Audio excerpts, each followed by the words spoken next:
आना। चलो आ जाओ। तो हम लोग बात करते हैं, हम लोग मेडिसिन की बात कर रहे थे ना। तो हमारे पास क्या क्या क्या था, डेली पिल्स था, वीकली पिल्स था और मंथली पिल था। अरे डेली, वीकली और मंथली। और इसका इसको लेने का तरीका देखना है हमारे को। तो भैया डेली पिल कौन कौन था भैया, माला डी माला एन। अरे यार याद है क्या, माला डी माला एन। वीकली पिल क्या था भैया, सहेली। वीकली पिल क्या था भैया, सहेली। वीकली पिल सहेली। और मंथली पिल क्विनेस्ट्रॉल। क्या भैया, क्विनेस्ट्रॉल। क्या भैया, क्विनेस्ट्रॉल। क्या भैया, क्विनेस्ट्रॉल। क्लियर है भाई। अब हम लोग इनकी बात करेंगे। अच्छा, और पिल्स में एक और था, that is a regular pills नहीं था वो, इमरजेंसी पिल्स था। क्या था भैया वो, इमरजेंसी पिल। या फिर उसी को हम लोग बोलते हैं POP, that is a progesterone only pills. क्या बोलते हैं उसको, प्रोजेस्टेरॉन ओनली पिल्स। क्लियर है भाई। उसमें हम लोग बात करें तो भैया हम लोग अनवांटेड 72 ये सब जो आता है वो रेगुलर बेसिस पे खाया जाता है, ये कभी कभी, कभी कभी है ना, इमरजेंसी के तौर पे। जैसे मान लो सेक्सुअल इंटरेक्शन हो गया, तो उसके बाद फिर क्या खाया जाता है भैया, है ना, अनवांटेड 72। और ये कितने देर के अंदर खाया जाएगा, है ना, with in 72 hours of coitus. मतलब कोइटस होने के बाद कितने घंटा के अंदर, 72 घंटा से पहले, इसीलिए उसका नाम है अनवांटेड 72। अनवांटेड 72। क्लियर है भाई। और यहाँ तक समझ में आई नहीं आई। तो हम लोग मेडिसिन की बात करते हैं, तो टॉपिक डालना हमारे पास रेगुलर पिल्स।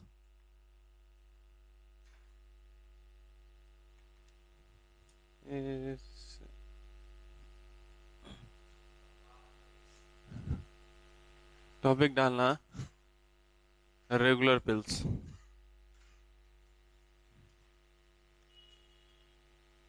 टॉपिक डालेंगे अपन रेगुलर पिल्स। रेगुलर पिल्स में सबसे पहला क्या था हमारा, डेली पिल्स। नहीं बोलेगा सब। अरे डेली पिल्स था ना। डेली पिल्स में सबसे दो एग्जांपल थे, कौन कौन बोलो तो, माला डी माला एन। डेली पिल्स में क्या था हमारे पास, एक तो माला डी और एक था भैया माला एन। माला डी माला एन। क्लियर है। इनका काम क्या होता है वो बात करेंगे हम लोग। अरे इनका काम क्या होता है वो बात करें क्या, ये कैसे होते हैं वो बात करेंगे हम लोग। डेली है मतलब डेली रेगुलर बेसिस पे लिया जाएगा, बराबर है क्या, तो इसको रेगुलर बेसिस पे है। सबसे पहले ये स्टेरॉइडल होता है, बताओ प्रोटीनियस होता है कि लिपिड, है ना, स्टेरॉइड्स लिख दिया मैंने, कैसा हो गया भैया, स्टेरॉइडल होता है, मतलब कैसा होता है ये, लिपिड का बना हुआ था। और हम लोग बात करते हैं ये मिक्स्ड पिल होता है। क्या होता है भैया ये, मिक्स्ड पिल। किसका मिक्स होता है वो हम अभी बात करेंगे। भैया ये मिक्स्ड पिल होता है। क्या होता है भैया, ये मिक्स्ड पिल होता है। और ये इफेक्ट करता है किसको, ये इफेक्ट करता है किसको, ओव्यूलेशन को। किसको इफेक्ट करता है भैया, ओव्यूलेशन। ओव्यूलेशन किसमें, फीमेल में होता है ना। अरे the process of the transfer of secondary oocyte from ovary to fallopian tube is ovulation. जब ओवरी से एक बाहर निकलता है उसी को हम लोग बोलते हैं ओव्यूलेशन। ये उसी को इफेक्ट करेगा, ये उसी को इफेक्ट करेगा। अगर तुमसे कोई पूछे कि भैया रेगुलर पिल में डेली पिल किसको इफेक्ट करता है, तो किसको इफेक्ट करेगा, ओव्यूलेशन को। किसको इफेक्ट करेगा भैया, ओव्यूलेशन को। किसको इफेक्ट करेगा भैया, ओव्यूलेशन। और इसको स्टार्ट किया जाता है, स्टार्ट्स मतलब ये अगर मेडिसिन लेके आते हो तो ये 5th डे से स्टार्ट करना पड़ता है। Start from 5th day of menstrual cycle. मतलब मेंस्ट्रुअल साइकिल जो चल रहा है उसके 5वें दिन से ये मेडिसिन लेना स्टार्ट करना होता है। अच्छा एग्जैक्टली बताओ, हम लोगों की बात करें तो हम लोगों में, है ना, फीमेल्स के अंदर, ह्यूमन के अंदर, तो हम लोग में बात करें कि भैया मेंस्ट्रुअल साइकिल कितने टाइम का होता है लगभग, अबे, है ना, पूरा साइकिल कितने समय का होता है, 28 डेज का होता है ना भैया। तो पूरा साइकिल जो हमारा 28 डेज का होता है, तो इसमें टोटल 28 पिल्स होने चाहिए, नहीं होने चाहिए, है ना, टोटल 28 पिल्स होने चाहिए। तो इसके अंदर होता है टोटल 28 गो पिल्स। कितना होता है भैया टोटल, इस ये जो मेडिसिन होगा इसके अंदर टोटल क्या गो पिल्स होगा भैया, 28 गो पिल्स होगा। और इसमें दो तरह का पिल्स होता है, इसमें दो तरह का पिल्स होता है।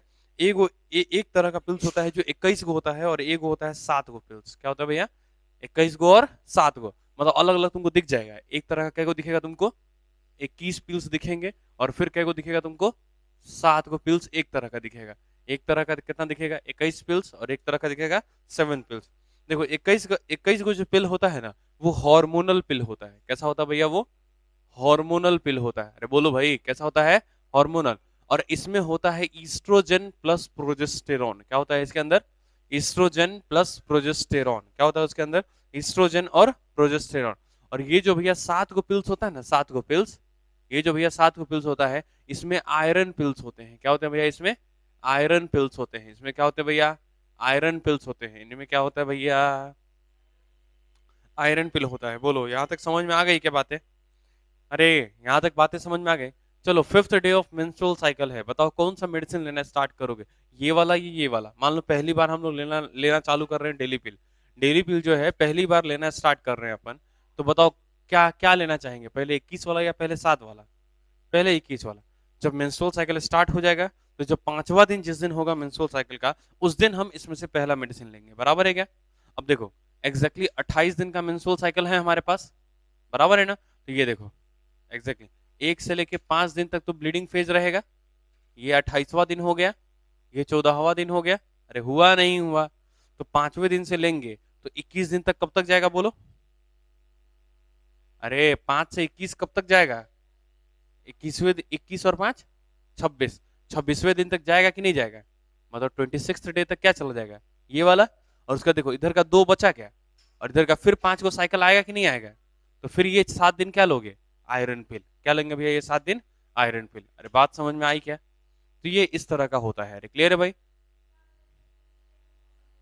हाँ, ओव्यूलेशन को इफेक्ट करता है। अगर ओव्यूलेशन को इफेक्ट करेगा तो फर्टिलाइजेशन इफेक्ट होगा, और कुल मिला के बच्चा पैदा नहीं होगा, मतलब फर्टिलाइजेशन नहीं होगा। क्लियर है? कॉन्ट्रासेप्शन का मेथड है ये। बोलो जल्दी, क्या बोलना चाहते हैं, जल्दी बोल जल्दी। अच्छा, इंडिया में सबसे ज्यादा एक्सेप्टेबल क्या है? भारत के अंदर सबसे ज्यादा क्या एक्सेप्ट किया गया है अभी तक कॉन्ट्रासेप्शन में? कॉपर्टी। बराबर है क्या? The most acceptable contraception in India is copper T. Copper T का कोई साइड इफेक्ट नहीं है, उसका कोई साइड इफेक्ट नहीं होता है। और कॉपर्टी का काम क्या होता है? स्पर्म के मोटिलिटी को कम कर देना। जबकि LNG-20 का काम क्या है? प्रिवेंट करता है इम्प्लांटेशन को। प्रोजेस्टासर्ट का काम क्या है? प्रोजेस्टासर्ट, अरे वो सर्वाइकल रीजन को ब्लॉक कर देता है, जिसकी वजह से स्पर्म इंटर नहीं कर पाता। याद करो ना, मोर विस्कस बना देता है। अरे याद है?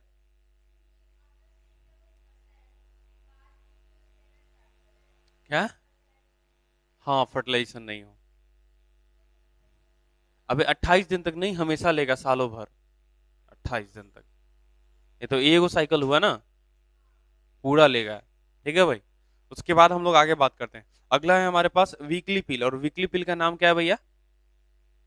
अबे वीकली पिल का नाम क्या है भैया? सहेली। अरे याद है क्या? वीकली पिल क्या है भैया? सहेली। इसको इंपॉर्टेंट मार्क करना है, ये दोनों ने एग्जाम में पूछा हुआ सवाल है। डेली पिल और वीकली पिल, ये दोनों एग्जाम में पूछा हुआ सवाल है। अच्छा, सहेली को ही हम लोग क्या बोले थे? सेंट क्रोम। अरे बोले थे या नहीं? अरे बोला था या नहीं बोला था? हम लोग यहाँ पे क्या बोले थे? सेंट क्रोमन इसका पूरा नाम होता है, सेंट क्रोमन। बराबर है क्या? अच्छा, इसको डेवलप किसने किया था भाई?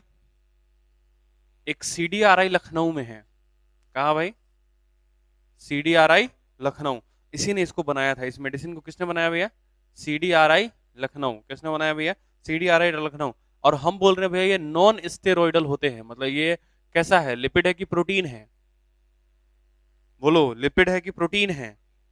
अरे प्रोटीन है। मतलब ये इसका काम होता है एंटी इस्ट्रोजेनिक काम होता है। कैसा काम होता है भैया? एंटी इस्ट्रोजेनिक। इस्ट्रोजेनिक जो इस्ट्रोजन जो काम करेगा ना, उसका उल्टा ये काम करेगा। एंड इस्ट्रोजन जो काम करेगा उसका उल्टा ये काम करेगा। तो बताओ ये क्या करेगा? प्रिवेंट करेगा किसको? इम्प्लांटेशन को। प्रिवेंट करेगा किसको भैया? इम्प्लांटेशन को प्रिवेंट करता है। तो बताओ इंपॉर्टेंट पॉइंट समझ रहे हो ना भैया? कहाँ कहाँ तुम्हारे को इंपॉर्टेंट पॉइंट है? अरे जो जो इंपॉर्टेंट है वो जरूर याद रखना, चाहे जो हो जाए, एग्जाम में पूछा जाएगा भैया। डेली पिल क्या करेगा? ओव्यूलेशन इफेक्ट करेगा। वीकली पिल क्या करेगा? मंथली पिल क्या करेगा भैया? प्रिवेंट करेगा इम्प्लांटेशन को। देखो मैं जितना भी लिखा रहा हूँ ना, वो सिर्फ इंपॉर्टेंट पॉइंट ही लिखा रहा हूँ। बाकी ऐसा कुछ भी नहीं, मैं फालतू का पॉइंट कुछ भी नहीं लिखा रहा भैया रिप्रोडक्टिव हेल्थ के अंदर। इस रिप्रोडक्टिव हेल्थ जो हमारा चैप्टर है, इसके अंदर हम एक भी चीज फालतू को लिखवाएं क्या? कोई बकवास रिप्रोडक्टिव क्या हेल्थ क्या होता है, वो सब कुछ बात नहीं की, डायरेक्ट हम अपने टॉपिक पे आ गए कि भैया हमारे पास कॉन्ट्रासेप्शन किस प्रकार के होते हैं। अरे क्लियर है भाई? अरे हुआ नहीं हुआ? चलो, उसके बाद हम लोग बात करते हैं मंथली पिल की। और मंथली पिल का नाम क्या है भैया? नहीं बोलेगा? अरे तुम लोग घर पे जाके पढ़ रहा है कि नहीं पढ़ रहा है इसको? तो भैया इसके मंथली पिल का नाम क्या है? क्विनेस्टेरॉल। क्या है भैया ये मंथली पिल का नाम? क्विनेस्टेरॉल। मंथली पिल का नाम क्या है भैया? क्विनेस्टेरॉल। मंथली पिल का नाम क्या है भैया? क्विनेस्ट्रॉल। और इसका कुछ नहीं आएगा भैया एग्जाम में, बस तुमसे यही पूछेगा कि मंथली पिल कौन होता है? That is the quinestrol. वापस से बोल रहा हूँ भैया, रिप्रोडक्टिव हेल्थ कुल मिला के 5 पेज में तुम्हारा खत्म हो जाएगा। ये तीसरा पेज चल रहा होगा तुम्हारे कॉपी का, अरे चल रहा है ना भैया? कुल मिला के 5 पेज में तुम्हारा रिप्रोडक्टिव हेल्थ खत्म हो जाएगा। क्लियर है? और यकीन मानो इससे सवाल आएगा चाहे जो हो जाए इस 5 पेज से। अब देख लो भैया, कुछ ज्यादा है नहीं इसके अंदर, मैं एकदम ज्यादा नहीं लिखवा रहा हूँ, एकदम पूरा शॉर्टकट में बता रहा हूँ कि हाँ ऐसा ऐसा होता है, ऐसा ऐसा होता है। क्लियर है भाई? अरे पीओपी का पूरा नाम याद है क्या? प्लास्टर ऑफ पेरिस होता है कि प्रोजेस्टेरोन ओनली पिल्स होता है? और केमिस्ट्री में आ गया तो, अरे केमिस्ट्री में आ गया तो प्लास्टर ऑफ पेरिस, और यहाँ पे आ गया तो भैया प्रोजेस्टेरोन ओनली पिल्स। अच्छा, हड्डी टूटता है तो हम लोग किसको यूज करते हैं? प्रोजेस्टेरोन ओनली पिल्स को यूज करते हैं कि हाँ प्लास्टर ऑफ पेरिस को यूज करते हैं? बराबर है क्या? क्या अब हम लोग इमरजेंसी मेडिसिन की बात करें क्या?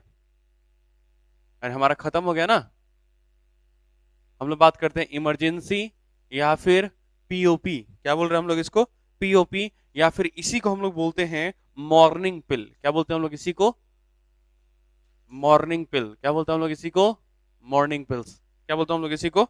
Morning pills. क्लियर है भाई? चलो, सबसे पहला होता है कि भैया मॉर्निंग पिल्स में होता क्या है भैया? तो समझना, इसमें होता है प्रोजेस्टेरॉन। क्या होता है भैया इसके अंदर? प्रोजेस्टेरॉन। और प्रोजेस्टेरॉन का जो अमाउंट होता है ना भैया, वो होता है लगभग 1.5 के करीब में। अब ये इसका यूनिट क्या है वो तुम्हारे को सिलेबस में नहीं है। बस प्रोजेस्टेरॉन कितना होता है भैया? 1.5। प्रोजेस्टेरॉन 1.5, ये हमारे इमरजेंसी पिल्स में आएगा। अब जैसे कि तुम जानते हो, एग्जाम्पल के तौर पे तुम भैया जानता है कौन सा है? अनवांटेड 72। अनवांटेड 72 में क्या होता होगा भैया? अरे प्रोजेस्टेरॉन ओनली पिल्स है ना भैया, तो अनवांटेड 72 कब लिया जाएगा? विद इन, बोलो, with in 72 hours of coitus, मतलब आवर्स फ्रॉम कोइटस। कोइटस होने के 72 आवर्स के अंदर हमारे को क्या लेना पड़ेगा भैया?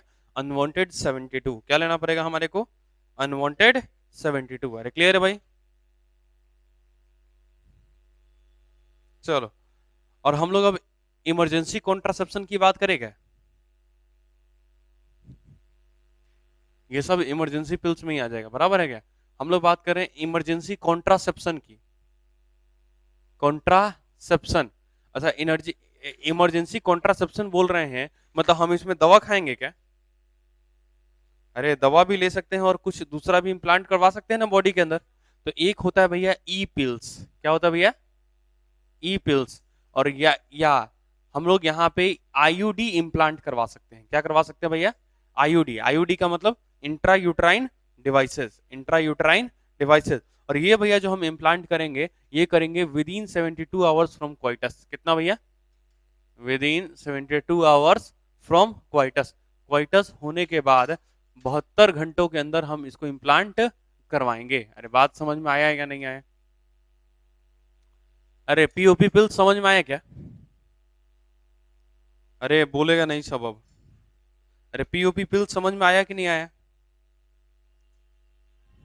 आ गई ना बात समझ में? यहां तक क्लियर है? इधर मिटा दूं मैं? इस वाले साइड मिटा दूं? कहां तक गया अभी तक? ये वाला पॉइंट मिटाऊं? बस ये वाला? चलो ठीक, जल्दी करो। अरे ये वाली बात समझ में आ गई क्या जो मैंने बोला भाई? अरे ये वाली बातें समझ में आई भाई, पक्की बात? या दोबारा समझाऊं? जल्दी बोलो, दोबारा समझाना है या आ गई बात समझ में?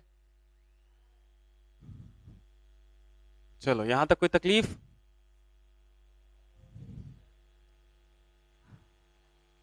आग के लगता था? अरे भाई, तो तुम्हारा जब पानी के साथ वो तुरंत रिएक्ट करता है, तो भैया वो जो अगर तुरंत रिएक्ट करेगा तो एक्सोथर्मिक रिएक्शन है। और जब एक्सो, देखो जैसे ही तुम उसमें पानी डालेगा ना प्लास्टर ऑफ पेरिस में, वो तुरंत बन जाता है जिप्सम। क्या बन जाता है भैया? Gypsum. C S O dot 2H2O, बराबर है क्या? तो वो जिप्सम बन जाता है। और हमारा प्लास्टर ऑफ पेरिस होता है CaSO4.12H2O, बराबर है क्या? तो जब पानी को रिसीव करेगा तो एक्सोथर्मिक रिएक्शन होगा, और जब एक्सोथर्मिक रिएक्शन होगा तो गर्म हो जाएगा ना थोड़ा सा। अरे यार, तुम चूना को डालता है पानी में, अबे तुम चूना को हाथ में डाल दो, बाल्टी में रख के चूना डाल दो, उसके बाद घुसाओ हाथ, जाके पूरा पोट्री ने करवाना करवाना पड़ता कहना फिर। अबे प्लास्टिक, अगर गलती से प्लास्टिक अगर थी है ना बाल्टी, तो कचका पचका देगा कि जेने तेने से, इतना गर्म होता है उतना। जैसे आग में प्लास्टिक का बाल्टी डालेगा ना तो उसका जो हाल होता है ना, वैसे उसका हाल होता है। अचका पचका देता है जगह जगह से। क्या है? हाँ, नाद में घोरता है, चाहे बहुत बड़का बड़का जो टब्बू सब नहीं होता उसमें घोरा जाता है। बराबर है क्या? तो हम लोग बात करते हैं अब नेचुरल मेथड की। देखना जरा एक बार, एक बार पहले पेज पे जाओ, एक बार एकदम फ्रॉम द फर्स्ट पेज पे जाओ। फर्स्ट पेज पे जाना जरा, फर्स्ट पेज पे वहां पे देखना जरा, हमारे पास जो टेम्पररी मेथड था उसमें क्या क्या खत्म हो गया? Chemical method, barrier method, IOD और हार्मोनल डिवाइसेस। अरे है ना भाई? अरे खत्म हो गया ना भैया? अरे हार्मोनल डिवाइसेस और आईओडी एक साथ बता दिया था कि नहीं बता दिया था? और अभी एक अलग से हार्मोनल डिवाइस करके डिपो प्रोवेरा ये सब नहीं डाले? अरे डिपो प्रोवेरा डाले थे भाई। उसका नॉरप्लांट किए थे क्या? अरे नॉरप्लांट किए थे कि नहीं? और कितना दिन तक इफेक्टिव था? 1 साल तक। कितना दिन तक? 1 साल तक। और उसके बाद मैंने तुमको क्या बताया उसी में? उसके बाद बताया मेल के लिए पिल्स आता है और फीमेल के लिए पिल्स आता है, तो वो सब हार्मोनल पिल्स में आ गए।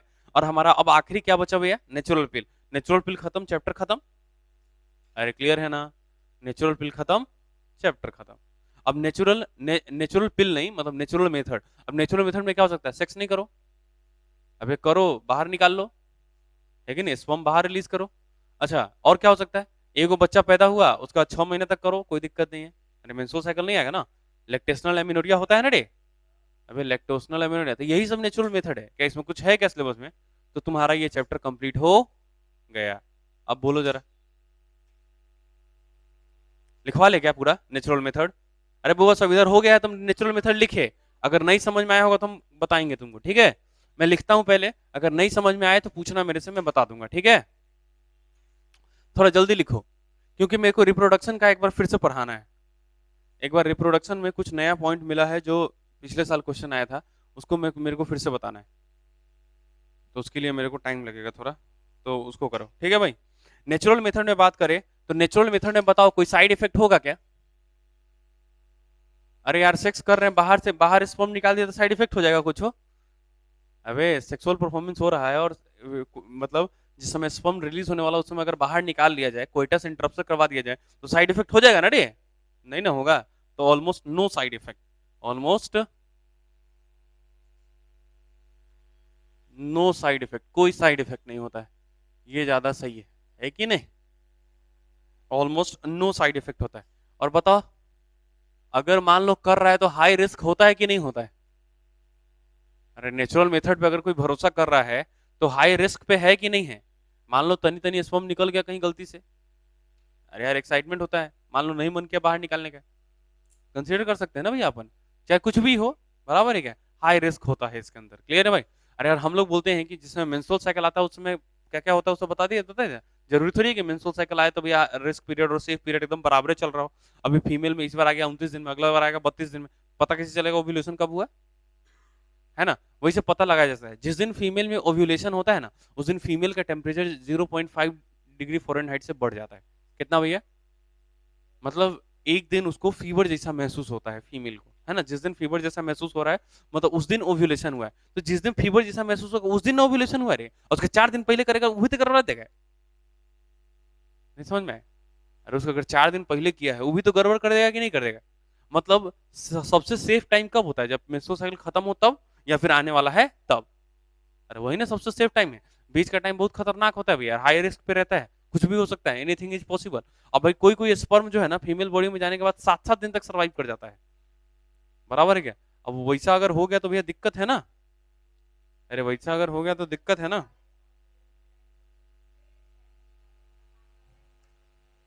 ये आने वाला बाद में बात करेंगे, बिहान परसों, चलो आ जाओ। हम लोग एकदम हम लोग एकदम कॉन्स्टेंट बात कर लिए थे कि हर 28 दिन पे रिपीट होगा, समझ में आया क्या? अब क्या बायो में ही मानेंगे कि एक की 28 महीने 28 दिन पहले, अगला बार 31 दिन पे, अच्छा ओकरा अगला 32 दिन पे, ओकरा बाद 24 दिन पे? ये थोड़ी मान सकते भाई, ये कॉन्स्टेंट मानेंगे ना हम लोग, उसके बाद हम लोग पढ़ेंगे ना उसको। चलो, तो नेचुरल मेथड में सबसे पहला है हमारा पीरियोडिक, सबसे पहला है हमारा पीरियोडिक एब एब्सटिंस। हमारे पास सबसे पहला है पीरियोडिक एब्स। देखना, हम लोग बात कर रहे हैं, यहाँ पे बात कर रहे हैं हम लोग सेफ कंट्रोल की। किसकी बात कर रहे हैं हम लोग? सेफ कंट्रोल, मतलब पीरियड्स की बात करने वाले हम लोग यहाँ पे। देखो, तो यहाँ पे हम लोग बात कर रहे हैं मेंस्ट्रुअल साइकिल कहाँ से कितना दिन का भैया? 1 से लेके 28 दिन का, है ना भैया? 14वें दिन क्या होने वाला है भैया? ओव्यूलेशन कैसे पता चला? दोनों का आधा कर दिया होगा तुम लोग, कभी किया है? जो फाइनल दिन है उसमें से कितना घटाओ, 14 घटाओ, उस दिन मालूम चल जाएगा। इससे +3 आगे जाओ और इससे +3 पीछे जाओ कम से कम। अब ये वाला टाइम जो है वो रिस्क पीरियड है, ये वाला टाइम जो है वो सेफ पीरियड है, और इधर भी टाइम क्या है भैया? Safe period. तो इस टाइम पे करो, इस टाइम पे करो, इस टाइम पे मत करो, ये नेचुरल मेथड है। क्या भैया? ये नेचुरल मतलब मेंस्ट्रुअल साइकिल खत्म होने के ठीक बाद और मेंस्ट्रुअल साइकिल स्टार्ट होने से ठीक पहले जितना है बस खत्म। आ जाओ, ये बात समझ में आ गई क्या? चलो, ये हमारा हो गया पहला मेथड। ये नेचुरल है कि आर्टिफिशियल है? हम लोग बनाए हैं कि भैया पहले से था ही? अरे ये पहले से था। उसके बाद हम लोग बात करते हैं दूसरा। हमने बोला था ना क्वाइटस इंटरप्टस, अरे बोला था ना बाहर निकाल लिया जाएगा। तो हम लोग बात कर रहे हैं क्वाइटस विड्रॉल। क्वाइटस विड्रॉल, या फिर इसी को हम लोग क्या बोलते हैं? क्वाइटस, बोलो, अभी बोल रहा था ना बार बार, इंटरप्टस। क्या बोलते हैं हम लोग इसी को? Coitus interrupt. अरे इंटरप्ट कर देना मतलब रुक जाना। अरे कोई प्रोसेस कर रहे हैं उसको रोक दिया तो क्या हुआ? इंटरप्ट कर जाना हुआ ना। अब बताओ इसके में डिटेल में लिखे क्या कि परफॉर्म करते वक्त बाहर निकालेंगे? अरे नहीं ना लिख सकते यहाँ पे डिटेल में, तो बस ये खत्म, ये खत्म हो गया टॉपिक, बस खत्म। तीसरा, चलो आ जाओ। अरे यार, जब तक मिल्क रिलीज होगा तब तक क्या फीमेल बॉडी में मेंस्ट्रुअल साइकिल आएगा क्या? लैक्टेशनल एमिनोरिया होता है कि नहीं लगभग 6 महीने तक? क्या उस समय तक प्रेगनेंसी होगी कि नहीं होगी? तो हम लोग बात कर रहे हैं लैक्टेशनल पीरियड की, मतलब हम लोग बात कर रहे हैं लैक्टेशनल एमिनोरिया। लैक्टेशनल एमिनोरिया, हमको तो लगता है भैया तुम लोग टर्म भी अभी तक याद नहीं किया होगा पूरा। लैक्टेशनल एमिनोरिया भैया, इसकी बात करें तो जब तक बॉडी में प्रोलैक्टिन ज्यादा रहेगा, प्रोलैक्टिन मतलब जब तक मिल्क ज्यादा रिलीज होते रहेगा, क्या तब तक फर्टिलाइजेशन होने वाला है कि नहीं होने वाला है? और ये आजकल की फीमेल में मैक्सिमम कितना होता है भैया? अप टू 6 मंथ, मतलब एक बच्चा पैदा हुआ उसके बाद 6 महीने तक मेंस्ट्रुअल साइकिल नहीं आएगा। और जो नहीं आ रहा है lactational amenorrhoea, during the milk secretion amenorrhoea, मतलब मेंस्ट्रुअल साइकिल एब्सेंट, बराबर है क्या? परमानेंट एब्सेंट की टेम्पररी एब्सेंट? टेम्पररी, क्योंकि परमानेंट एब्सेंट हुआ तो हम उसको क्या बोलेंगे भैया? मेनोपॉज। क्या बोलेंगे हम लोग उसको? मेनोपॉज। क्लियर है? चलो, अब हमारे पास चौथा पॉइंट है हमारे पास। अच्छा बताओ, अगला है हमारे पास basal body temperature. Basal body temperature कितना डिग्री से इंक्रीज होता है रे? 0.5 डिग्री फ़ारेनहाइट से इंक्रीज करेगा टेम्परेचर। कब? जिस समय ओव्यूलेशन होने वाला रहेगा तब, at the time of ovulation, at the time of ovulation. नहीं समझ में? अरे फीमेल का बॉडी टेम्परेचर कितना डिग्री से बढ़ेगा भैया? 0.5 डिग्री से। और जिस दिन 0.5 डिग्री से बढ़ा मतलब उस दिन ओव्यूलेशन हुआ है। अरे उस दिन ओव्यूलेशन हुआ है मतलब थर्मामीटर लगा के चेक करते रहेगा कि कब करना है, कब करना नहीं है, कब नहीं करना है, कब करना है। अरे है कि नहीं रे? जैसे ही 0.5 डिग्री से बढ़ेगा, जैसे ही 0.5 डिग्री से बढ़ेगा बोलेगा बस अब 3-4 दिन तक रुक जाना है। अरे है कि नहीं रे भाई? अरे बात समझ में आई कि नहीं आई? तो तुमको ऐसा नहीं महसूस हो रहा है कि नेचुरल मेथड खत्म हो गया?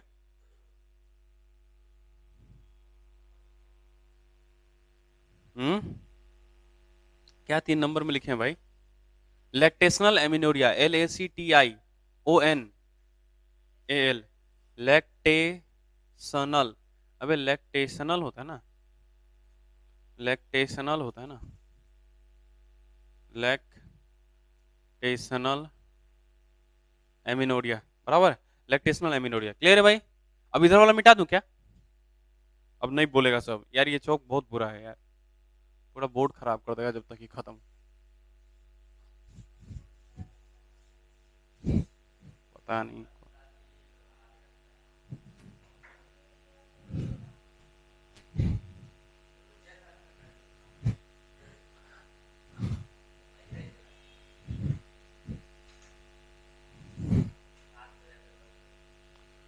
हम क्या साथ दिए भाई? हम रहते थे चौक नहीं खरीदते, हम रहते थे भाई कम से कम डोम्स का तो जरूर खरीदते, समझा? डोम्स का चौक बहुत सही होता था। पता नहीं डोम्स वाला क्यों नहीं रिलीज कर रहा है मार्केट में। अच्छा बताओ, अब एक वो चीज बच गया है, याद करो, अगर गलती से प्रेग्नेंट हो गए, मान लो ये सब काम किए तैयो प्रेग्नेंट हो गए, तब उसके बाद क्या होता है भैया? अबॉर्शन। अरे होता नहीं होता, तो उसको तुम पढ़ भी नहीं किए अभी तक, अबॉर्शन को पढ़ ले क्या? अरे अबॉर्शन करवाया क्या? चलो आ जाओ।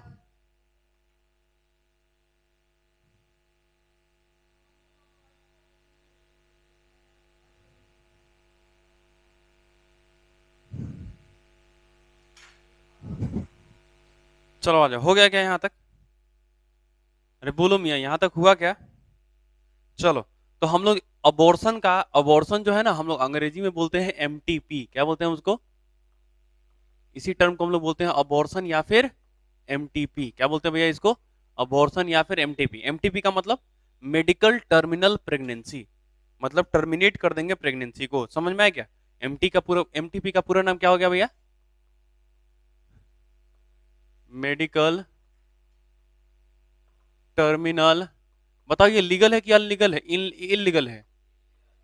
हाँ बिल्कुल ये इलीगल है भैया। किसी किसी केस में लीगल है, जैसे कि मान लो कि किसी फीमेल का रेप हुआ है। क्या क्या हो गया है? हाँ, तो किसी किसी लीगल में ना ना, कभी कभी हम एमटीपी करवा सकते हैं। इंडिया में लीगल है केवल तब जब मान लो किसी फीमेल का रेप हुआ, और रेप होने के बाद वो प्रेग्नेंट हो जाती है, तब केस में इसको किया जा सकता है। ठीक है भाई। दूसरा, फीमेल प्रेग्नेंट है, उसके बाद माँ को खतरा है उससे कि माँ को कुछ हो जाएगा, तब उस केस में हम अबॉर्ट कर सकते हैं। बराबर है क्या? बाकी अबॉर्ट करना जो है वो इलीगल है। बस यही दो केस है जिसमें अबॉर्शन इंडिया में लीगल है। अबॉर्शन होता भी है धड़ल्ले से होता है ना भैया? इलीगल काम है, ये इलीगल काम है। अगर अगर अगर पकड़े गए, अगर पकड़े गए ये करवाते हुए, तो भैया दिक्कत है। बराबर है क्या? फिर कानूनी कार्रवाई होगा। क्लियर है भाई? हाँ बिल्कुल, उस पर भी होगा कि आप किए कैसे। जब तक वो करेगा नहीं तो लोग करवाएगा कैसे? अरे उसका सीधे भैया उसका।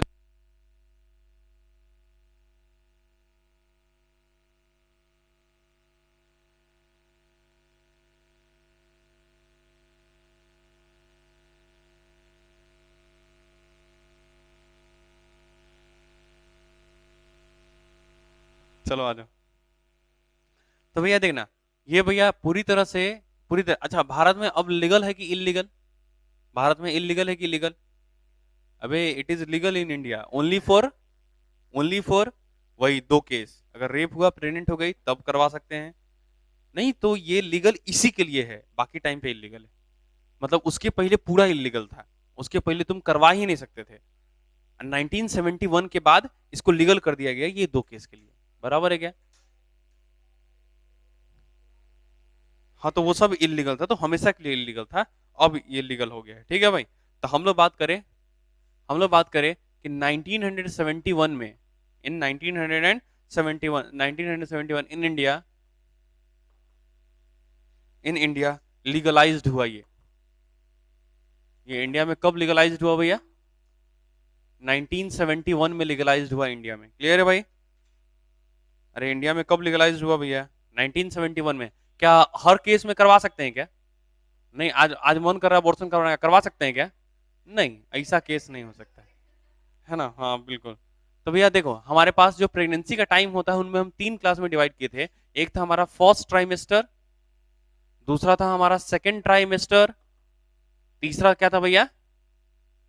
थर्ड ट्राइमेस्टर था ना भाई?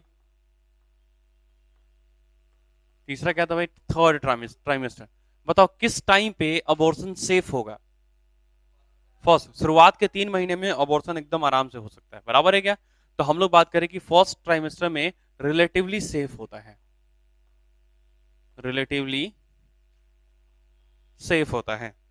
दूसरे दूसरे ट्राइमेस्टर में, मतलब तीसरा मंथ कंप्लीट होने के बाद चौथे महीने से रिस्की हो जाएगा। अगर घर में किया तो भैया खत्म, माँ बेटी दोनों खत्म, मतलब माँ और बच्चा दोनों खत्म। और थर्ड ट्राइमेस्टर में क्या प्रेगनेंसी खत्म करेगा क्या कोई? नहीं भैया, उस समय तो तुम खत्म करिए नहीं सकता भैया, तुम अबॉर्ट करिए नहीं सकता है बच्चा को। बराबर है क्या? तुम उस केस में बच्चा को अबॉर्ट नहीं कर सकता है। क्लियर है भाई? अच्छा, मतलब रिलेटिवली कितने वीक तक सेफ होगा, मतलब मैक्सिमम कितना वीक तक किया जा सकता है? अरे मैक्सिमम कितना वीक? तो भैया मैक्सिमम जो एमटीपी किया जा सकता है वो 20 वीक तक किया जा सकता है। कितने वीक तक? 20 वीक। 20 वीक का मतलब कितना हो गया? अरे 16 चुका। हाँ तो 16 16 वीक का मतलब 20, 5 महीना तक किया जा सकता है। अरे 20 वीक एक महीना में 4 वीक, डिवाइड बाई 4 कर दो तो 5 महीना नहीं आया, मतलब 5 महीना तक कर सकते हैं, लेकिन शुरुआत के 3 महीने तक सेफ होगा। अरे शुरुआत के 3 महीने एकदम सेफ नहीं भैया, सेफ होगा, क्लियर है भाई, एकदम सेफ नहीं, बस सेफ होगा। सेकेंड ट्राइमेस्टर में रिस्की हो जाएगा, और थर्ड ट्राइमेस्टर में तुम कर ही नहीं सकते, थर्ड ट्राइमेस्टर में हम कर ही नहीं सकते हैं भैया, क्लियर है भाई। अरे यहां तक बात समझ में आई या नहीं आई, बोलो यार। चलो इसमें तो मेडिसिन देते होंगे ना कुछ ना कुछ हो, कि बउआ लो, अरे यार मार्केट में मिलता है ना मेडिसिन, अरे मिलता या नहीं मिलता भाई। तो हम लोग बात करते हैं इसके लिए जो ड्रग यूज करते हैं, ड्रग फॉर अबॉर्शन, ये तुम्हारे में नहीं है, ऐसे ही बता दे रहा हूँ भाई, है ना। जो ड्रग यूज किया जाता है अबॉर्शन के लिए, उसका नाम है भैया मीफ प्रिस्टीन। ये मार्केट में इसी नाम से मिलेगा, बराबर है क्या, किस नाम से मिलेगा भैया, मीफ प्रिस्टीन के नाम से मिलेगा, ये याद रख लेना, क्लियर है भाई। तो ड्रग फॉर अबॉर्शन कौन होगा भैया, मीफ प्रिस्टीन। भैया मीफ प्रिस्टीन, मीफ प्रिस्टीन में क्या टैबलेट होता है भैया, अरे मीफ प्रिस्टीन में क्या टैबलेट होता है भैया, अभी टोटल 5 वो टैबलेट होता है इसके अंदर, बराबर है क्या, इसमें टोटल क्या टैबलेट होगा भैया, 5 गो। जैसे जब ये तुम मीफ प्रिस्टीन टैबलेट लोगे ना भैया, तो इसका जो होगा ना वो इस प्रकार का होगा, 1 2 3 4, और एक इतना बड़ा टैबलेट होगा 5, बराबर, ये इस तरह का टैबलेट होता है। अरे क्लियर है भाई, ये इस प्रकार का टैबलेट होता है, क्लियर है भाई। पहले कौन सा लेना पड़ता है, ये वाला कि बाकी 4 गो, अरे पहले पहले कौन सा लेना पड़ता है भाई, 1 गो की 4।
चलो आ जाओ, तो यहाँ तक समझ में आ गया क्या बात, कैसा।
चलो आ जाओ, तो ये भैया हमारा हो गया, ये अबॉर्शन कंप्लीट। अबॉर्शन के लिए भैया कौन सा मेडिसिन लिया जाता है भैया, मीफ प्रिस्टीन, मीफ प्रिस्टीन, क्लियर है भाई। अरे यहाँ तक समझ में आ गई क्या। अच्छा ये सेफ होगा क्या घर पे लेना, नहीं भैया घर पे लेना सेफ नहीं होगा, है ना, इसमें कुछ भी हो सकता है, इसमें कुछ भी हो सकता है भैया, दिक्कत बहुत ज्यादा हो सकता है, क्लियर है भाई, इसलिए ये घर पे लेना सेफ नहीं होता है। भैया हॉस्पिटल में जाओ, अबे हॉस्पिटल में जाओ उसके लिए।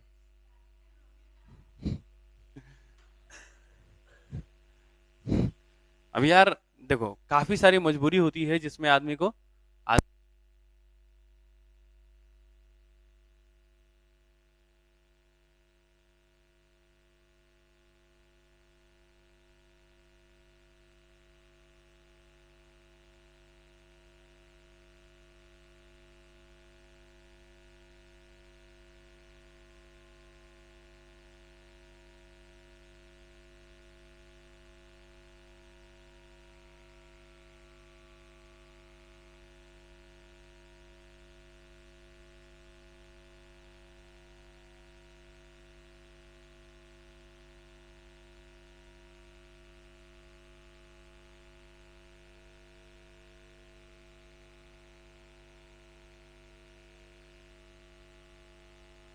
क्या यहाँ तक? अरे क्लियर है क्या? अरे यहाँ तक समझ में आई बातें? चलो अब हम लोग बात करते हैं कि मान लो कि किसी को प्रेगनेंसी नहीं हो पा रहा है, मतलब कोई प्रेग्नेंट नहीं हो पा रही है, तब उस केस में हम लोग क्या करेंगे? अरे अभी तक तो हम ये किए कि भैया प्रेगनेंसी से कैसे बचेंगे, अरे अभी तक तो हम यही ना किए भैया। अब हम ये क्या बात करेंगे, अगर कोई फीमेल प्रेग्नेंट नहीं हो पा रही है तब उस केस में हम क्या करेंगे?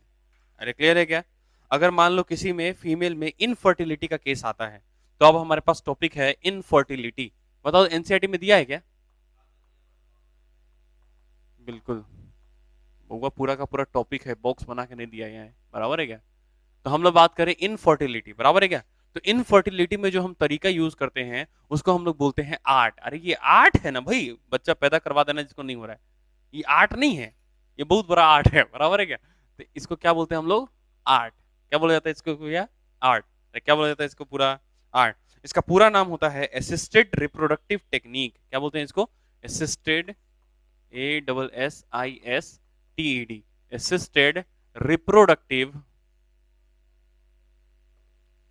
नहीं रे, हट।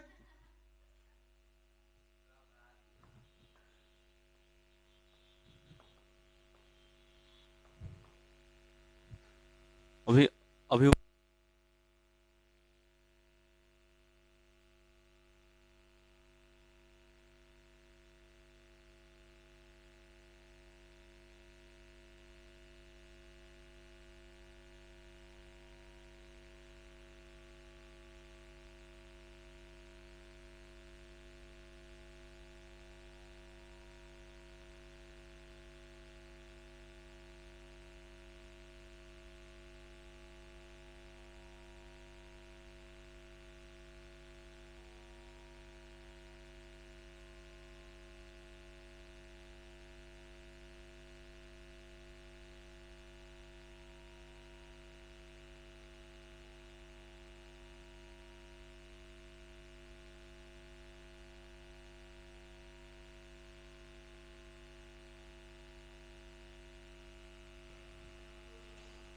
चलो आ जाओ, अरे चुप रहो, हो गया।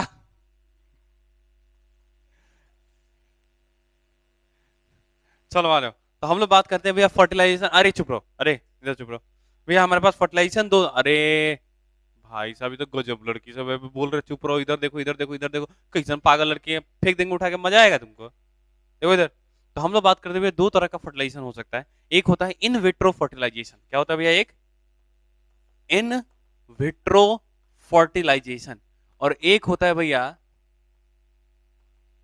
एक होता है हमारा इन वीवो। अरे वीवो कोई मोबाइल का कंपनी नहीं है रे, ठीक है? फर्टिलाइजेशन, अरे ये कोई मोबाइल का कंपनी नहीं है, ठीक है ना भाई?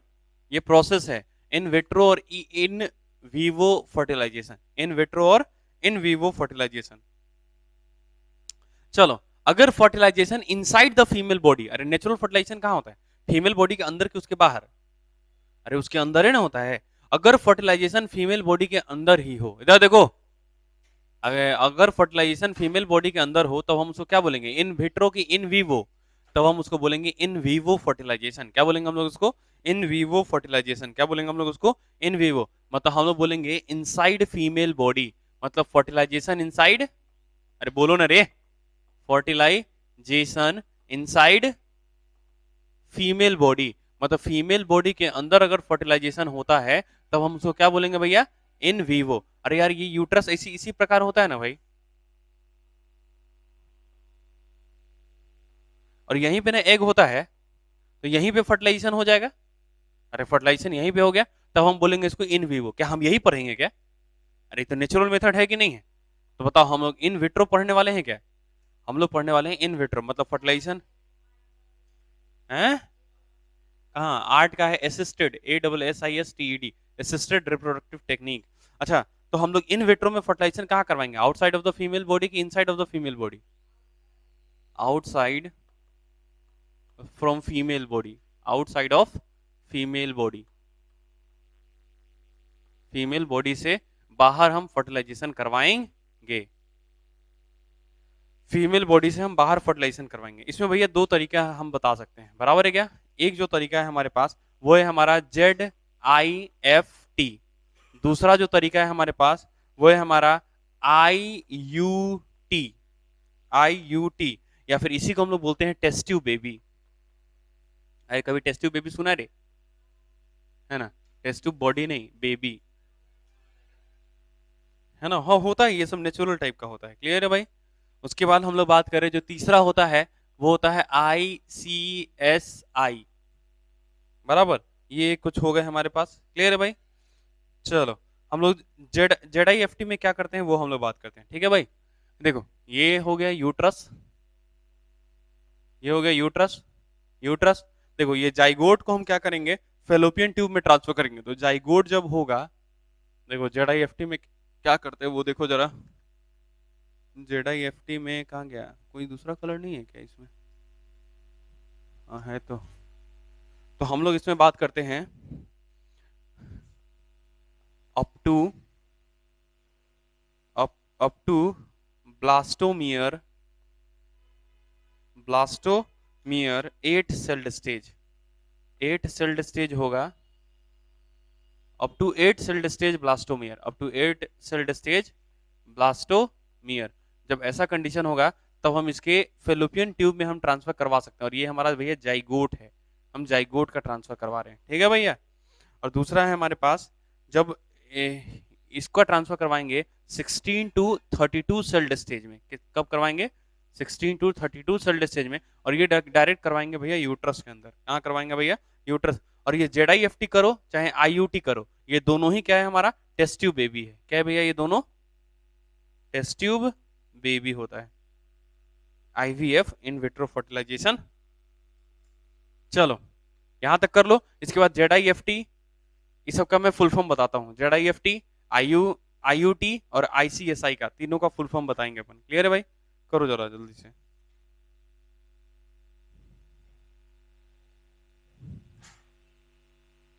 जल्दी करो।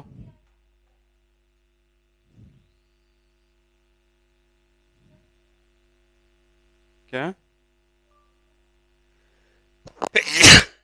क्या हो गया?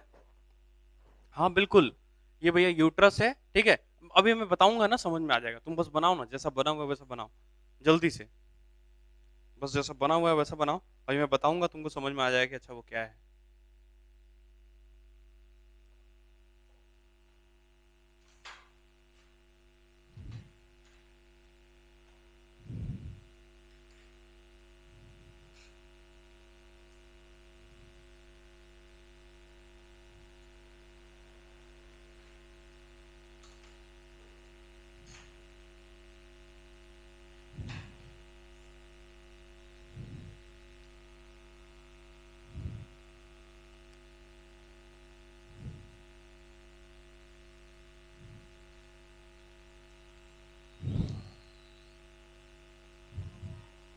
क्या है?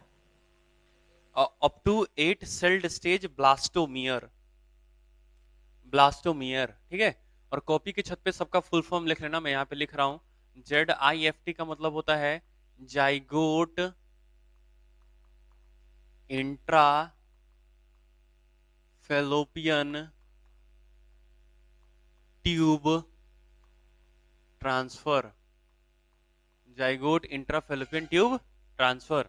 दूसरा है हमारे पास IUT, IUT intra uterine transfer, intra uterine transfer मतलब यूट्रस के अंदर ट्रांसफर। एक होता है GIFT, ये होता है gamete, gamete intra fallopian tube transfer. इन सब का मतलब समझाऊंगा, ये कॉपी की छत पे लिखना है। ठीक है भाई? इन सब का मतलब समझाऊंगा मैं अभी। ट्रांसफर। और ICSI का मतलब होता है, ICSI का मतलब होता है इंट्रासाइटोप्लाज्मिक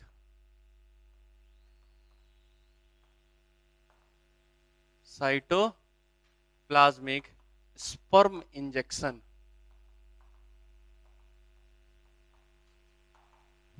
जल्दी करो भैया, ये लिख लो। उसके बाद मैं ये चैन से समझाऊंगा, उसका ये हमारा टॉपिक खत्म। ये हमारा हो गया, इनफर्टिलिटी का टॉपिक खत्म हो गया। बराबर है क्या? बस ऊपर में कॉपी की छत पे वो चारों फुल फॉर्म लिख देना। ZIFT का मतलब होता है zygote intra fallopian tube transfer. IUT का मतलब हो गया इंट्रा यूटेराइन ट्रांसफर। GIFT का मतलब हो गया gamete intra fallopian tube transfer. और ICSI का मतलब हो गया intra cytoplasmic sperm injection. ICSI तुम्हारे एनसीईआरटी में दिया है लेकिन इसका फुल फॉर्म नहीं दिया हुआ है, बराबर है क्या? इसके फंक्शन के बारे में बात नहीं किया, हम लोग बात करेंगे। क्लियर है?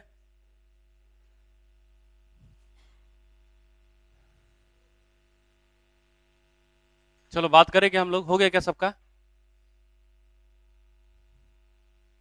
अरे हो गया होगा ना सबका अब? अरे यार हो गया होगा यार, इतना देर थोड़ी लगता है। अच्छा, इन वीवो में कुछ बताना है तो बताओ। क्या इन वीवो में कुछ बताना है क्या मेरे को? अरे इन वीवो में मुझे कुछ बताना है। इन वीवो फर्टिलाइजेशन में जो फीमेल बॉडी के अंदर फर्टिलाइजेशन होगा उसमें। नहीं बोलेगा सो।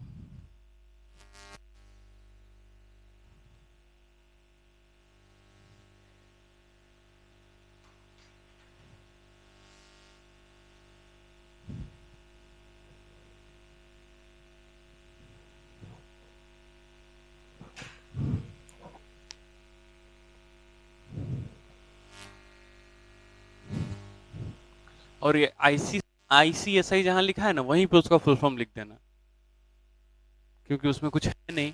उसके फुल फॉर्म से ही तुमको नाम समझ में आ जाएगा। उसके फुल फॉर्म से ही तुमको नाम समझ में आएगा। ठीक है भाई? देखिए, हो गया क्या? अरे हो गया क्या?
जो मेल गैमिट है वो कहाँ ट्रांसफर करके आएंगे? फेलोपियन ट्यूब में। अरे एग वहीं पे है तो गैमिट भी वहीं ना ट्रांसफर करेंगे। तो मेल गैमिट क्यों नहीं जा पा रहा है? बहुत सारा रीजन है कि भैया मेल गैमिट फेलोपियन ट्यूब तक नहीं पहुंच पा रहा है। तब उस केस में हम स्पर्म लेंगे और कहां तक पहुंचा के आएंगे? Fallopian tube. मतलब गैमिट को कहां पहुंचाए हैं? Fallopian tube. तो देखो पूरा नाम क्या है? Gamete intra fallopian tube transfer. तो जब हम गैमीट डाले हैं तो फर्टिलाइजेशन तो फीमेल के बॉडी के अंदर हुआ ना। तो इन वीवो हुआ कि इन विट्रो हुआ? इन विवो हुआ। बराबर है? अब दूसरा कंडीशन मानो कि फीमेल की बॉडी से हम एग बाहर निकाल लिए। फीमेल के बॉडी से क्या किए? एग बाहर निकाल लिए। बाहर निकालने के बाद हम डायरेक्टली उस पर स्पर्म डाल सकते हैं या नहीं डाल सकते? स्पर्म डाल सकते हैं ना उसके ऊपर। स्पर्म डाले, फर्टिलाइज हो गया। फर्टिलाइज होने के बाद क्या वो डिवाइड करेगा कि नहीं करेगा? करेगा ना, क्लीवेज तो करेगा ना भैया। अरे क्लीवेज करेगा कि नहीं करेगा? तो एक से दो, दो से चार, चार से आठ बनेगा। अरे आठ बनेगा। और याद करो ब्लास्टुला स्टेज, मोरुला स्टेज होता है क्या? आठ सेल्ड स्टेज, मोरुला। और मोरुला भैया एकदम छोटा सा स्ट्रक्चर होता है भैया। उसको कहाँ रहता है भैया? फेलोपियन ट्यूब में रहता है क्या? तो अगर मान लो कि उस जाइगोट, हमारे पास जो जाइगोट बना है, हम लोग क्या किए, वापस समझना, हमारे पास जो जाइगोट बना है उसको मुझे ट्रांसफर करना है फीमेल बॉडी के अंदर, तो मैंने फीमेल प्रेग्नेंट होगी रे, अरे तभी ना फीमेल प्रेग्नेंट होगी। तो हमको मान लो कि जाइगोट ट्रांसफर करना है उसके अंदर, जाइगोट ट्रांसफर करना है उसके अंदर, तो कब करेंगे? एक तो है कि 8 सेल्ड स्टेज में कर दो।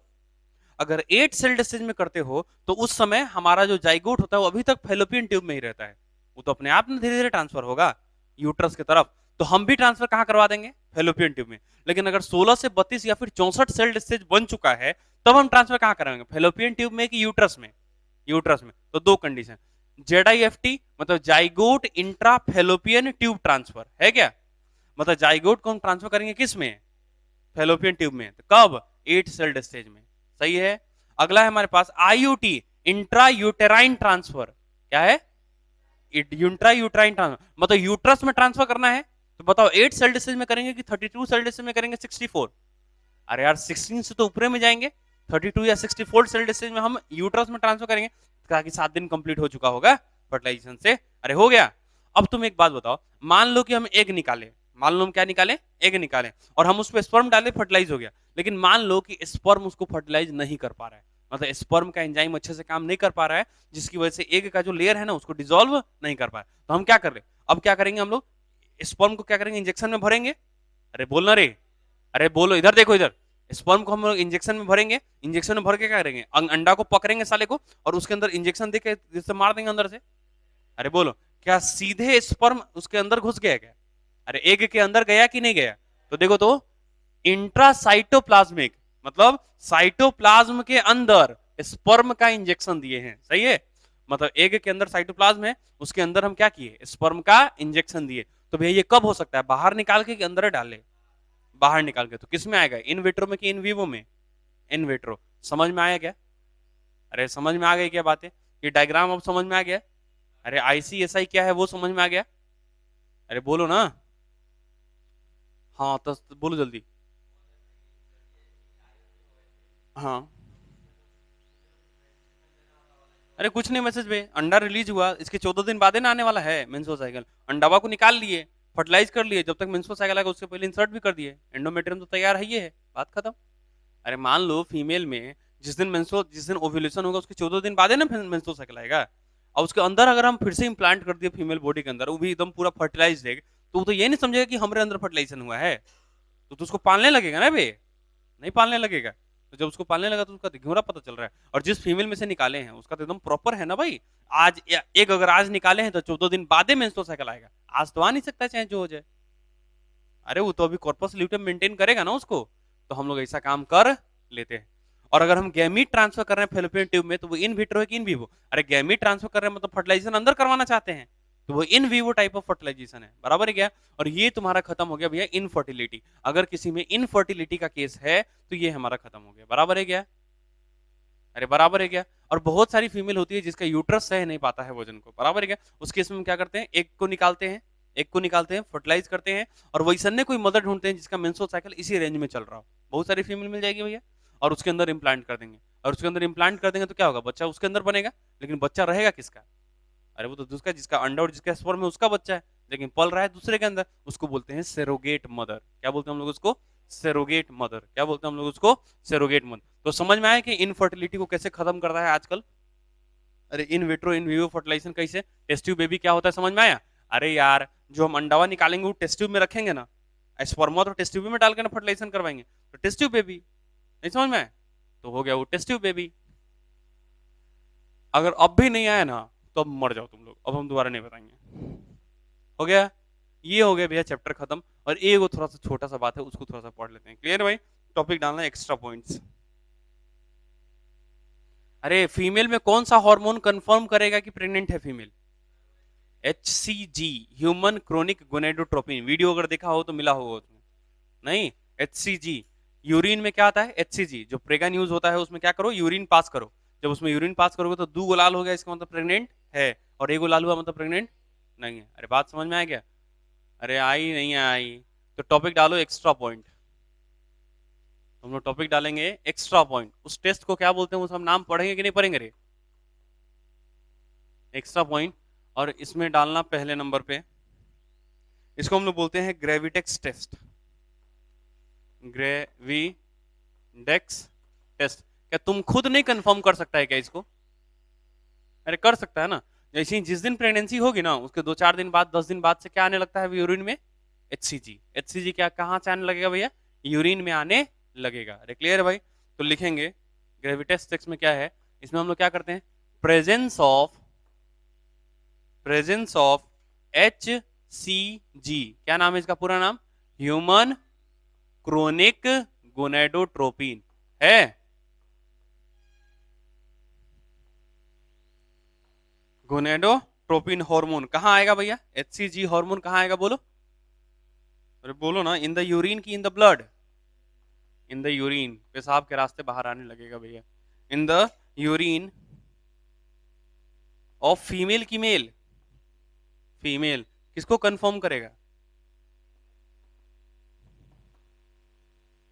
कंफर्म्स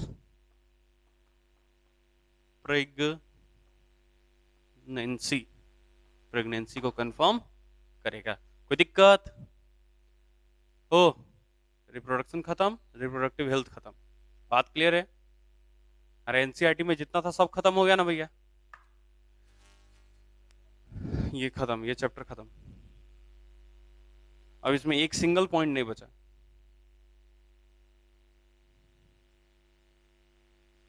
अब इसमें एक सिंगल पॉइंट भी नहीं बचा है। बोलो ओए, क्या नाम है उसका? खत्म हो गया ना? सब पढ़ लिया ना भाई? अरे कॉन्डम तोंडम सब पढ़ लिया ना, तुमको जिसका इंतजार था?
हम लोग बात करें फीमेल में जो ओव्यूलेशन होता है उसका बात करें भैया। फीमेल में जो ओव्यूलेशन होता है ना, उसी का बात कर रहे हैं। ठीक है भाई?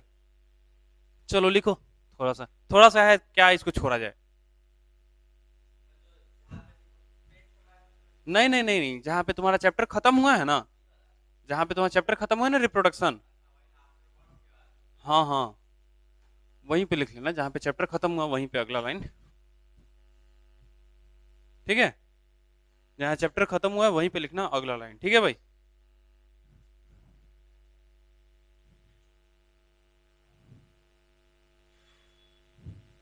चलो, तो भैया हमारे पास टॉपिक है ओव्यूलेशन। हमारे पास टॉपिक है ओव्यूलेशन। और भैया जो ओव्यूलेशन होता है वो दो प्रकार का होता है। ओव्यूलेशन कितने तरह से हो सकते हैं भैया? दो तरह से हो सकते हैं। एक होता है रिफ्लेक्स ओव्यूलेशन। अरे चुप रहो यार, इसीलिए बदमाशी करने लगता है, गुस्सा आ जाता है मेरे को। इसी को हम लोग बोलते हैं इंड्यूस्ड ओव्यूलेशन। इंड्यूस्ड ओव्यूलेशन मतलब हम जबरदस्ती ओव्यूलेशन करवा रहे हैं फीमेल के अंदर, अंडर रिलीज कर, अंदर रिलीज कर, इंजेक्शन इंजेक्शन दे देंगे, बोलेंगे अंडर रिलीज करो। बात समझ में आ गया? तो ये को हम लोग बोलते हैं रिफ्लेक्स ओव्यूलेटर, ओव्यूलेटर या फिर इंड्यूस्ड ओव्यूलेटर। और एक होता है हमारा स्पॉन्टेनियस, जो अपने आप हो। अरे अपने आप होता है कि नहीं होता है रे? अब नहीं बोलेगा सब। अरे अपने आप तो नेचुरली होता ही है ना भाई। और एक हो गया हमारा नॉन स्पॉन्टेनियस, जिसमें हम इंजेक्शन इंजेक्शन दे देंगे कि बोलो तुम अंडा रिलीज करो, बस यही है, टॉपिक खत्म। अब इसमें चाहो तो थोड़ा बहुत पढ़ लो, मन करे तो। हाँ बिल्कुल। दो ही तरह का, अरे ओव्यूलेशन दो तरीके से हो सकता है। एक तो स्पॉन्टेनियस मतलब नेचुरल तरीका जो है वो है, और दूसरा क्या हो सकता है कि हम इंजेक्शन इंजेक्शन इंजेक्शन दे के इंड्यूस करवा देंगे ओव्यूलेशन को कि नहीं ओव्यूलेशन करो। नहीं समझ में? अरे आया नहीं आया? चलो आ जाओ। तो हम लोग इसमें लिखेंगे, अरे इसमें नहीं लिखेंगे, खतरनाक लड़की रे। हाँ तो इसमें लिखेंगे ना थोड़ा सा, ओव्यूलेशन कैसे करवा रहे हैं वो वाला बतवा तो लिख ले, कथी से करवा रहे हैं, जबरदस्ती करवा रहे हैं ना। ओव्यूलेशन अकर्स, ओव्यूलेशन अकर ओनली आफ्टर क्वाइटस। समझ में आया? अरे जब तक सेक्सुअल एक्टिविटी परफॉर्म नहीं होगा ना, तब तक ओव्यूलेशन नहीं होगा। तो बताओ जबरदस्ती करवाया जा रहा है कि नहीं करवाया जा रहा है? अरे हम क्वाइटस करेंगे तभी ओव्यूलेशन होगा, नहीं तो ओव्यूलेशन नहीं होगा। अरे ovulation occurs only after coitus या फिर सेक्सुअल इंटरकोर्स।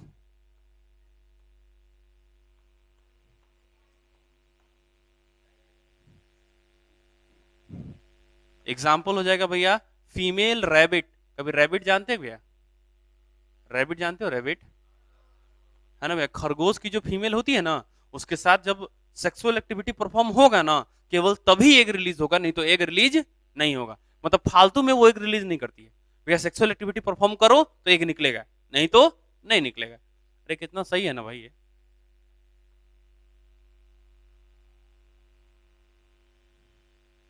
बताओ। और हाँ, हम लोग में ऐसा है क्या कि भैया सेक्सुअल एक्टिविटी होगा तब भी अंडा निकलेगा, कि हर महीने आते रहता है? तो वो इंडिपेंडेंट है ना रे, कोइटस हो चाहे नहीं हो वो आएगा। तो हमारे पास अगला हो गया, that is ovulation is independent. Ovulation is independent of coitus. Ovulation जो है वो इंडिपेंडेंट होता है कोइटस से। Ovulation is independent of coitus. अबे सेक्सुअल एक्टिविटी परफॉर्म हो चाहे नहीं हो, परफॉर्म हो चाहे नहीं हो, ओव्यूलेशन हर महीने होगा। क्लियर है भाई?